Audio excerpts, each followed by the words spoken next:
Berkata Al-Imamul Ghazali rahimahullah wa nafa'ana bi'ulumih, sekarang aku ingin menggabungkan antara apa yang dikatakan oleh para ulama kita dan apa yang datang dalam hadis Nabi sallallahu alaihi wasallam agar bisa menjadi batasan yang menyeluruh dan arti yang sempurna. Berbagai macam pendapat para ulama yang menerangkan tentang apa yang dimaksud dengan takwa. Ulama si fulan mengatakan takwa itu seperti ini, ulama yang lain mengatakan takwa itu seperti ini. Hadis Rasulullah menjelaskan takwa seperti itu. Macam-macam pendapat ulama mengenai takwa. Nah, lalu Imam Ghazali akan menggabungkan dari pendapat-pendapat para ulama tadi mengenai takwa.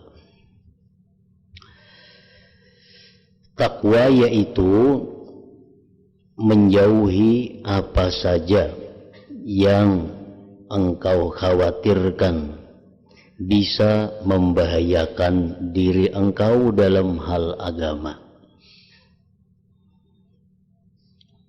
Nah, itu kesimpulan Imam Ghazali mengenai pengertian takwa. Menjauhi apa saja yang mengkhawatirkan agama kita.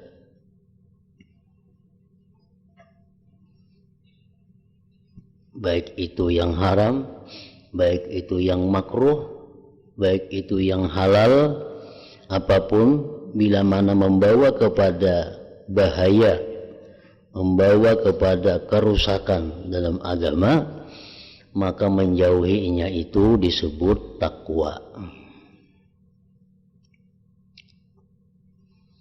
Jadi kada mesti perkara yang haram yang dijauhi, kada mesti perkara yang makruh yang dijauhi, perkara yang boleh pun dijauhi kalau itu mengakibatkan yang dilarang, mengakibatkan kepada maksiat, mengakibatkan kepada kemurkaan Allah Subhanahu wa ta'ala.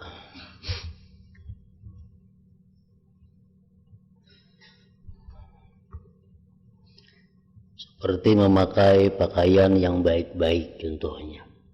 Memakai pakaian yang baik, yang indah, yang mahal, itu adalah perkara yang boleh. Tetapi apabila dia khawatir bahwa memakai pakaian yang baik-baik itu khawatir bisa membawa kepada kemaksiatan, membawa kepada keangkuhan, kesombongan, membawa kepada meremehkan pakaian orang lain, nah maka memakai pakaian yang baik itu walaupun boleh pada dasarnya, tapi bisa membawa kepada yang haram. Nah, itu pun dijauhi. Nah, itulah pengertian takwa menurut Imam Ghazali setelah beliau menggabungkan dari berbagai pendapat para ulama.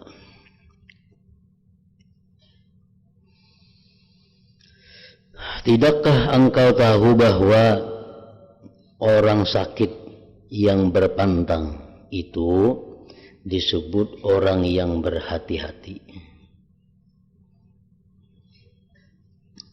Bila menjauhi apa saja yang membahayakan dirinya, baik berupa makanan, minuman, buah-buahan, atau lainnya. Orang yang dalam keadaan sakit, apabila dia menjauhi pantangan, disebutlah dia orang yang berhati-hati. Kemudian perkara yang dikhawatirkan bisa membahayakan diri Anda dalam masalah agama itu ada dua macam. perkara yang dikhawatirkan bisa membahayakan diri kita dalam masalah agama, dua hal, yaitu perkara haram atau maksiat.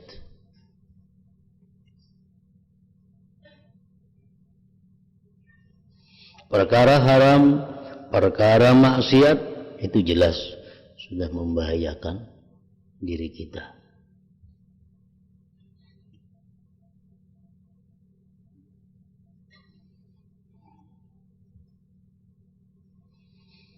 Dan kelebihan perkara halal itu pun membahayakan diri kita.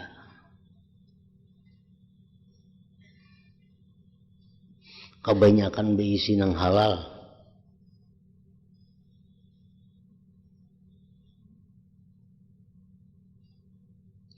karena sibuk dengan kelebihan perkara halal dan membiasakannya itu dapat menarik kepada perkara haram dan maksiat secara murni. Nah, jadi bukan hanya nang haram, bukan hanya nang maksiat yang membahayakan diri kita, tetapi juga perkara halal. Kalau nya kebanyakan, itu pun bisa membahayakan diri kita.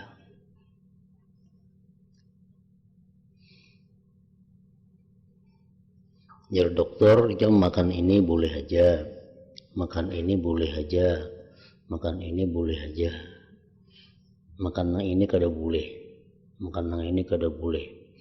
Nah, makan yang kada boleh itu sudah jelas, bila dimakan langsung membahayakan kesehatan kita. Nah, perkara yang boleh, jadi dokter ini boleh aja, itu amun kebanyakan memakan bisa jadi bahaya juga. Jika makan gula, boleh aja makan gula. Lu makan sekiluan, misalnya semaan kayaknya betukan, padahal gula tuh boleh aja Allah. Cuma karena kebanyakan, akibatnya penyakit. Maka itu juga orang yang kebanyakan berisi duit itu, kebanyakan berisi duit, padahal boleh aja berisi duit itu. Cuma karena kebanyakan, akibatnya kayaknya membawa kepada maksiat. Asa kada aman menyimpannya di rumah, disimpan di bank. Nah, jadi maksiat kayaknya. Kebanyakan berisi duit, lemari kada muat lagi. Lemari halus, kada muat. Diandak di rumah, kada wani meninggalkan, walaupun di anu orang, diandak di bank supaya aman. Nah, banyak benar dosanya. Kenapa? Kelebihan yang halal. Maandak di bank itu pada akalnya aman, maandak di rumah pada akalnya kada aman. Itu dosanya besar. Kenapa dosanya? Nang maksiat dipadahkan aman, nang kada maksiat dipadahkan kada aman.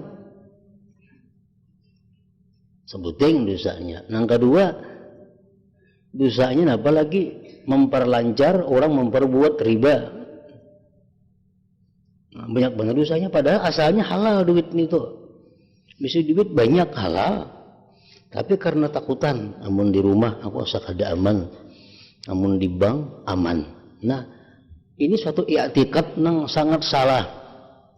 Jadi perasaannya itu nang maksiat itu aman, nang kada maksiat yang di rumah ini kada aman. Terbalik sudah i'tikad hatinya, mengamankan nang maksiat daripada nang kada maksiat. Yang kedua, menambah kelancaran orang berusaha dengan riba.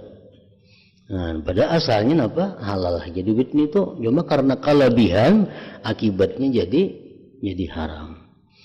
Nah, membahayakan diri kita itu nang maksiat lawan nang halal tapi kelebihan.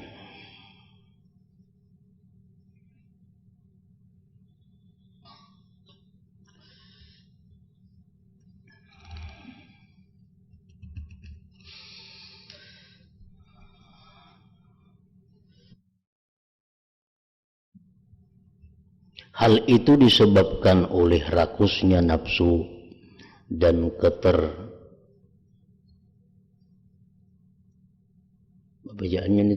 keterlawanannya hawa nafsu serta membangkangnya hawa nafsu tadi.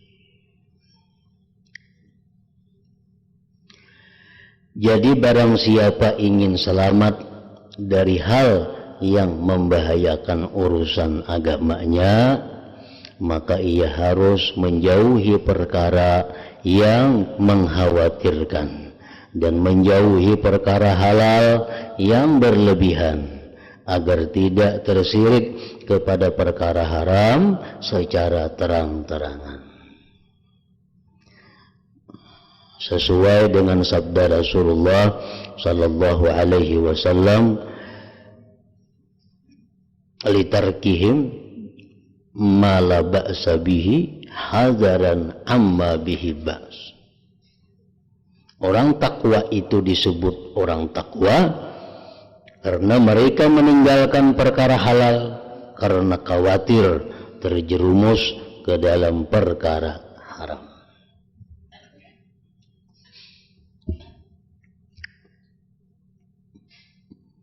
Jadi setiap perbuatan yang dilarang oleh Allah,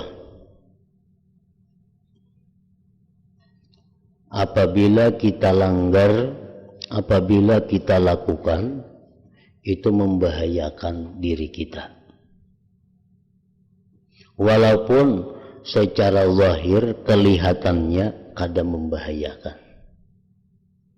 Karena bahayanya itu kadang langsung. Allah melarang kita mengambil ini, Allah melarang kita makan ini, Allah melarang kita berusaha seperti ini. Allah melarang. Itu kenapa Allah melarang? Karena kalau kita perbuat membahayakan diri kita. Oleh karena itu dilarang Tuhan. Itu membahayakan diri kita.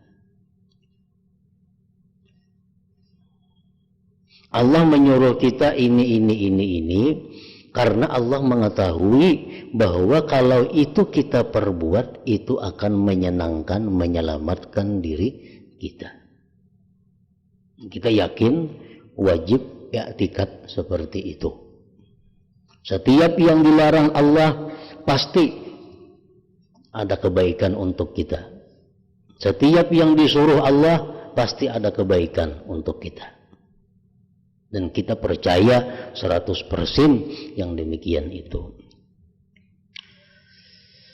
Nah, sama halnya dengan dokter. Setiap dokter melarang kita makan ini, memperbuat ini, karena dokter tahu kalau kita melakukan itu, kesehatan kita terancam. Bisa mati, bisa garing, bisa lumpuh. Dokter menyuruh kita ini karena dokter tahu kalau kita lakukan itu membawa kesehatan kepada kita. Nah, lawan dokter kita percaya, apalagi lawan Allah Subhanahu wa taala. Nah, jadi kada gampang. Setiap yang disuruh Allah bila kita lakukan pasti kebaikan. Setiap yang dilarang Allah bila kita jauhi pasti ada manfaatnya untuk diri kita. Cuma kadang-kadang manfaat itu dan mudaratnya tadi ada yang langsung dirasakan, ada yang secara perlahan-lahan kada terasa. Namun akhirnya berbahaya. Sama dengan anjuran dokter dan larangan dokter. Jadi dokter itu kayak ini. Kita gawi. Ya mungkin sehari 2 hari belum ada kelihatan manfaatnya. 2-3 hari. Tapi kalau dibiasakan, nah hanya kelihatan manfaatnya, awak nyaman, awak sehat. Jadi dokter kan jangan makan ini, jangan melakukan ini. Kita hindari supaya sehat. Kalau kita langgar, mudarat. Mudaratnya kadang-kadang bisa berbulan-bulan hanya kerasaan. Mudaratnya hanya bisa bertahun-tahun hanya kita rasakan. Dan ada juga kadang-kadang mudaratnya nang begitu kita gawe, nang dilanggar tadi, nang dilarang tadi, bisa langsung ada mudaratnya dirasakan. Nah demikian pula perkara maksiat. Bila kita langgar, ada nang kada terasa mudaratnya. Seminggu, sebulan, setahun kada terasa ada gangguan, tapi kayaknya akhirnya mematikan rohani kita, mematikan hati kita. Ada maksiat yang diperbuat langsung kita jadi mudarat, ada juga. Tergantung daripada kemurkaan dan kemurahan kemaafan Allah Subhanahu wa ta'ala. Nah, jadi takwa itu artinya adalah meninggalkan apapun yang membahayakan diri kita. Baik itu yang haram, atau yang makruh, atau yang mubah, yang halal.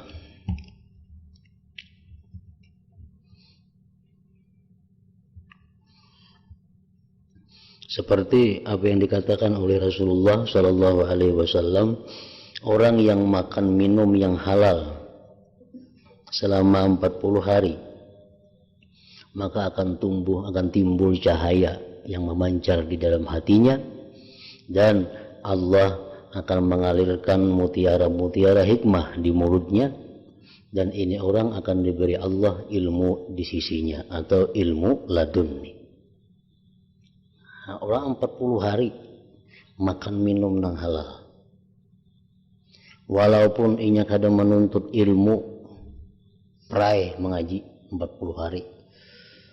40 hari itunya perai beribadah nang sunat. Ibadahnya nang fardu aja 40 hari itu. Tapi inya menjaga parutnya itu daripada masuk yang haram dan subhat. 40 hari. Dijaganya makan. Bila kada yakin ini halal, hanya makan. Minum kayak itu juga. Kada usah menuntut ilmu, kada usah beribadah nang sunat, kada usah tahajud di malam hari. 40 hari itu jaga 2 macam tu aja. Makan minum jaga daripada nang haram dan subhat. Rasulullah menjamin dalam hadisnya, Allah akan memancarkan cahaya di dalam hatinya dan akan mengalirkan ilmu-ilmu kepadanya. 40 hari.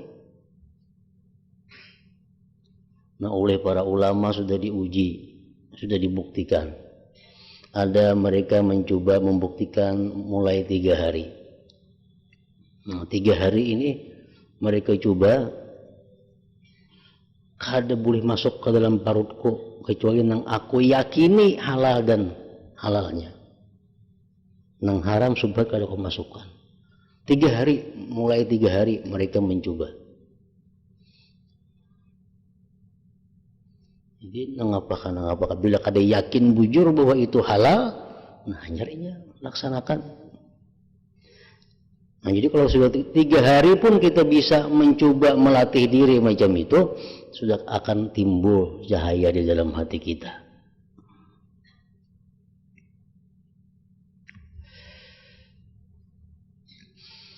Nah kalau begitu, takwa yang sempurna dan mengumpulkan semua arti takwa ialah menjauhi segala perkara yang mengandung bahaya dalam masalah agama dan berlebihan perkara yang halal.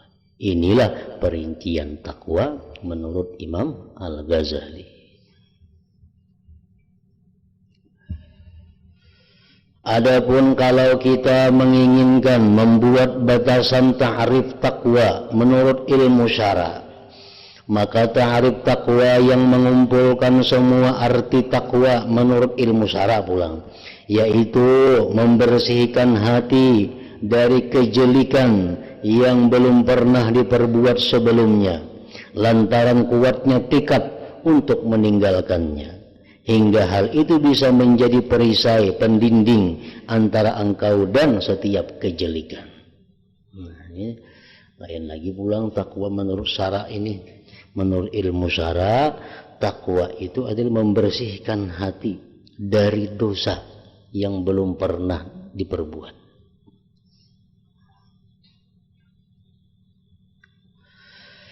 Kemudian kejelikan itu ada 2 macam. Satu kejelikan asli, yaitu apa saja yang dilarang oleh Allah secara haram, seperti maksiat yang murni. Yang kedua, kejelikan yang tidak asli, yaitu perkara yang dilarang Allah demi mengajarkan adab tata kerama, termasuk ini adalah perkara halal yang berlebihan, seperti perkara-perkara mubah yang diperbolehkan, yang diambil dengan syahwat kesenangan nafsu. Jadi kejahatan itu ada dua. Pertama, kejahatan murni, kejahatan yang asli, itu yang sifatnya haram. Yang kedua, kejahatan yang tidak asli. Artinya apa? Pada dasarnya itu boleh aja, tapi kurang adab. Termasuk kejahatan juga. Pada asalnya boleh aja, tapi kurang adab. Menjauhi dua hal itu disebut takwa. Yang pertama adalah takwa fardu, menjauhi kejelikan yang asli seperti yang diharamkan Allah. Nah, menjauhinya itu fardu, takwa di situ fardu, yang kalau ditinggalkan mengharuskan siksa neraka, mengharuskan siksa neraka.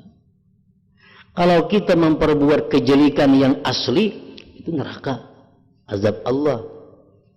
Menjauhinya fardu, takwa yang fardu. Sedangkan yang kedua, takwa kebaikan dan adab, yang seandainya ditinggalkan maka mengharuskan penahanan, pemeriksaan, pencelaan, dan dijelik-jelikkan. Nah, takwa yang kedua ini takwa yang tidak asli, yaitu meninggalkan perkara-perkara yang dilarang menurut adab, seperti berlebihan dan halal. Nah, yang ini kalau kita langgar, kita kata disiksa Allah, tetapi kita di akhirat akan mengalami penahanan, mengalami pemeriksaan, mengalami celaan-celaan, mengalami penjelikan-penjelikan. Nah, jadi orang ke surga itu ada dua. Satu, orang yang ke surga tanpa pemeriksaan apapun. Artinya ibarat orang rajia itu, polisi hormat, polisinya hormat, terus ya polisi. Disinggahnya aja kada, apalagi diperiksainya.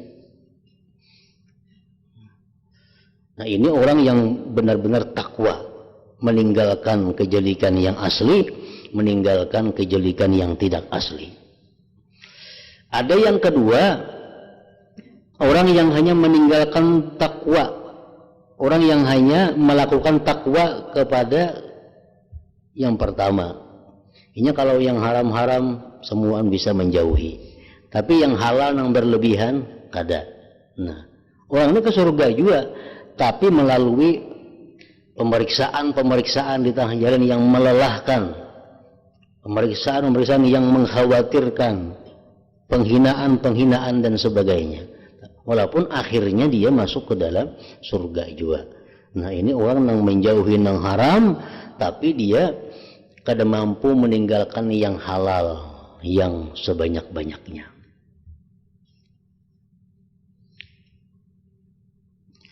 Barang siapa menjalankan takwa yang pertama, maka ia akan bertempat di tingkatan takwa yang rendah, yaitu tingkatan orang yang istiqamah taat kepada Allah. Dan barang siapa menjalankan takwa yang kedua, maka ia bertempat pada tingkatan yang tinggi, yaitu derajat orang yang istiqamah meninggalkan perkara yang diperbolehkan. Apabila seseorang hamba telah mengumpulkan kedua macam takwa ini, yaitu menjauhi semua maksiat dan hal-hal yang berlebihan, berarti ia telah menyempurnakan arti takwa, telah memenuhi hak-hak takwa, dan mengumpulkan semua kebaikan yang ada di dalam takwa. Takwa semacam ini adalah wara, berhati-hati yang sempurna, yang merupakan pokok urusan agama. Inilah tingkatan adab tata kerama di hadapan Allah Ta'ala. Nah, inilah keterangan dan arti takwa secara menyeluruh. Pahamilah sambil mengharap taufik dari Allah Subhanahu wa Ta'ala.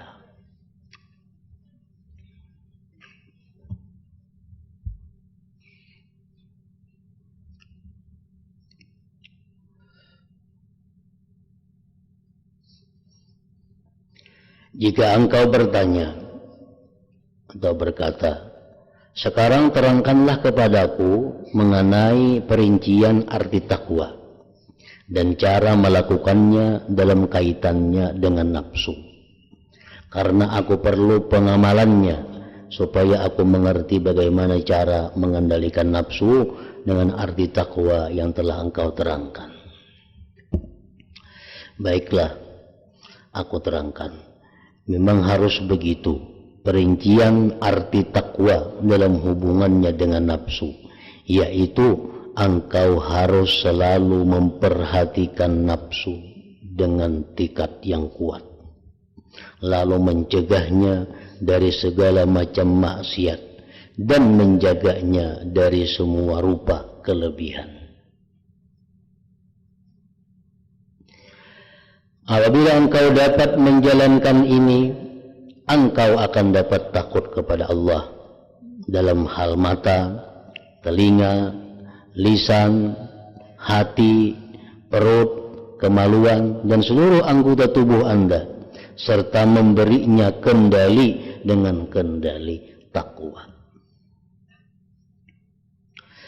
Persoalan ini memerlukan keterangan yang panjang dan aku telah menerangkannya dalam kitab Ihya Ulumuddin. Adapun perkara yang tidak boleh ditinggalkan dalam kitab yang ringkas ini ialah barang siapa ingin bertakwa kepada Allah, hendaklah menjaga 5 anggota tubuhnya yang pokok, yaitu mata, telinga, mulut, hati, dan perut. 5 anggota tubuh itu yang pokok, yang dipelihara, yang dijaga, yang dikendalikan apabila ingin jadi orang yang takwa kepada Allah. Ia harus bersungguh-sungguh menjaga 5 anggota tubuh ini dari apa saja yang mengkhawatirkan datangnya bahaya dalam kaitannya dengan urusan agama, seperti maksiat, laku haram, fudul berlebihan, burus dalam perkara halal. Ada nang haram lewat mata, ada nang halal lewat mata, namun bisa membawa kepada yang haram. Ada yang haram didengar, ada yang halal didengar, tapi amun karanjakan mendengar bisa berakibat kepada haram. Mulut berkata-kata itu ada yang haram, tetapi ada juga berkata-kata itu yang baik, tetapi amun kebanyakan berkata-kata bisa membawa kepada yang haram. Ujar Nabi kita, man kasura kalamuhu kasura khata'uhu. Orang kena banyak pandir, kayaknya banyak juga itu salahnya. Bila banyak salahnya, banyak juga kena dosanya. Bila banyak dosanya, nah maka nerakalah tempatnya. Jadi berkata-kata itu ada yang langsung haram seperti dusta, menggibah, ada juga berkata-kata yang halal, tapi amun kebanyakan, nah akibatnya kini membawa kepada dosa. Hati dan perut ini ia harus bersungguh-sungguh menjaga 5 anggota tubuh ini dari apa saja yang mengkhawatirkan datangnya bahaya dalam kaitannya dengan urusan agama. Seperti maksiat, laku haram, fudul berlebihan, burus dalam perkara halal. Apabila orang dapat menghasilkan penjagaan terhadap 5 anggota tubuh ini, maka bisa diharapkan semua anggota tubuh terbebas dari laku maksiat. Dan orang tersebut dinamakan orang yang melaksanakan takwa, yang mengumpulkan kebaikan dengan seluruh tubuhnya karena Allah Ta'ala. Jadi kada perlu menjaga batis, kada perlu menjaga tangan, cukup dijaga yang 5 tadi. Bila 5 itu terjaga, anggota tubuh lain akan mengikutinya. Berhubung dengan hal ini, engkau tentu membutuhkan keterangan tentang 5 pasal yang menjelaskan 5 anggota tubuh pokok ini. Itu wajib fardu ain setiap orang muslim dan muslimah, fardu ain mengetahui hukumnya. Mata, apa-apa yang boleh dipandang oleh mata, apa-apa yang makruh dipandang oleh mata, apa-apa yang haram dipandang oleh mata. Itu fardu ain setiap orang muslim muslimah mempelajarinya. Telinga sama, apa-apa yang boleh didengar, apa-apa yang makruh didengar, apa-apa yang haram didengar, apa-apa yang wajib didengar, apa-apa yang boleh didengar, wajib juga setiap orang muslim mempelajarinya. Mulut sama aja juga, apa-apa yang wajib dikata, apa-apa yang boleh diucapkan, apa-apa yang haram diucapkan, apa-apa yang makruh diucapkan. Nah, itu wajib dipelajari. Hati, perut, semuaan itu. Jadi sehingga kada ada satupun masalah yang kita kada tahu hukumnya. Masalah kena kawa mengamalkan atau kada kawa mengamalkan, itu nomor berikutnya. Kewajiban pertama mempelajari. Oh, boleh melihat itu. Oh, wajib melihat itu. Oh, haram melihat itu. Makruh melihat itu. Itu wajib diketahui. Karena dengan tahu itu nyaman untuk berikutnya. Kalau kita kada tahu, nah, dikira boleh, kada tahu haram, nah kayak apa hendak tobatnya kaina. Itu wajib, nya kada tahu. Berana ya. Padahal itu wajib diucapkannya. Nah, jadi mempelajari itu dahulu hukumnya adalah fardu ain.